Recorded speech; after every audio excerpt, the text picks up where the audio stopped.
அடுத்ததாக புள்ளிருக்கு வேளூர் என்று தேவாரப்பாக்களில் புகழ் பெற்ற வைத்தீஸ்வரன் கோவில்.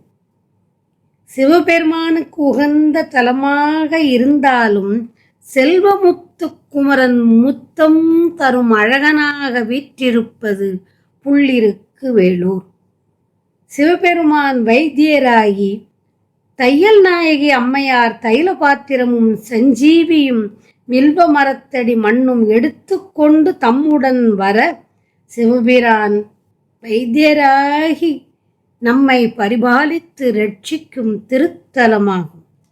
மயிலாடுதுறை சீர்காழி என்னும் இரு தலங்களின் நடுவே அமைந்துள்ளது இத்திருத்தலம். புகைவண்டி வழியாகவும் பஸ் வழியாகவும் இத்தலத்தை எளிதில் அடையலாம். புள்ளிருக்கு வேளூர் எனப்படும் வைத்தீஸ்வரன் கோவில்.